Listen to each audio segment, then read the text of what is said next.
this video, we're going to talk about why Drive to Survive is one of, if not the funniest show on Netflix. We've already talked about Günther Steiner, so in this video, I'm going to focus in particular on Christian Horner. I just want you to know that there are no number one drivers here. Max has got this youthful confidence and inner belief. Max has got that beautiful driving style. He's got this magic dust about him. In that clip, you could see Christian Horner completely contradicting himself. One minute he's saying there's no preferred driver at Red Bull, but clearly Horner obviously favours Max Verstappen over whoever he's partnered up with. Let's just touch on Azerbaijan.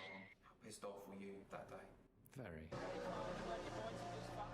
Christian Horner is incredibly blunt and straight to the point. The fact that he just said exactly what he felt just made that clip one of the funniest things on Netflix. Managing donkeys is sometimes easier than managing drivers. Once again, similar to Günther Steiner, Christian Horner is really not afraid to ridicule his drivers, mock them, and again it's that satire that just makes the show one of the funniest on Netflix. Last season we lost Daniel Ricciardo. Did I say his name right?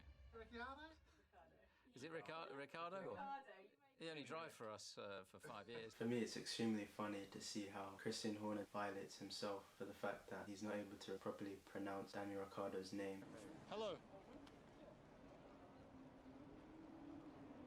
Oh, can I come here or not? Of course. Tell me, is Cyril talking to you yet? Yeah.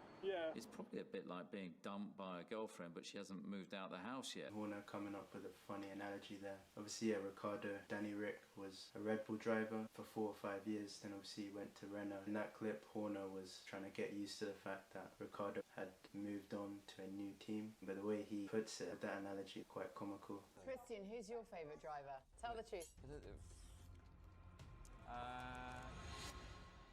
Who was ever winning for us? You could see clearly Christian wanted to say Max. He was going to say it, but then obviously he held back and instead just kind of sat on the fence. But I guess he doesn't want to appear biased in favour of one driver over the other. Well, I mean, I feel like I'm only just getting started. Shut the fuck up.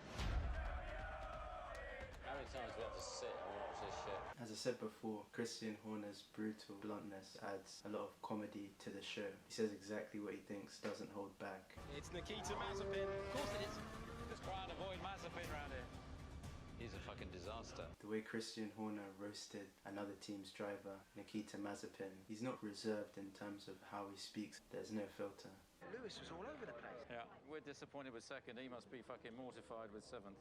In that clip, the way Christian Horner describes different situations, he's saying Red Bull and the team feel disappointed, whereas Mercedes and Hamilton must be mortified. He's not afraid to point out other teams' failures or shortcomings. So we operate in different ways. Toto will shout and scream at the camera. Maybe I'm a little bit more calm. Again, you can see Christian Horner highlighting the differences between him and another team. And again, that contrast is just what made it just really funny to watch, saying he's quite calm, reserved, whereas Toto Wolff, the Mercedes team principal, shouting and screaming.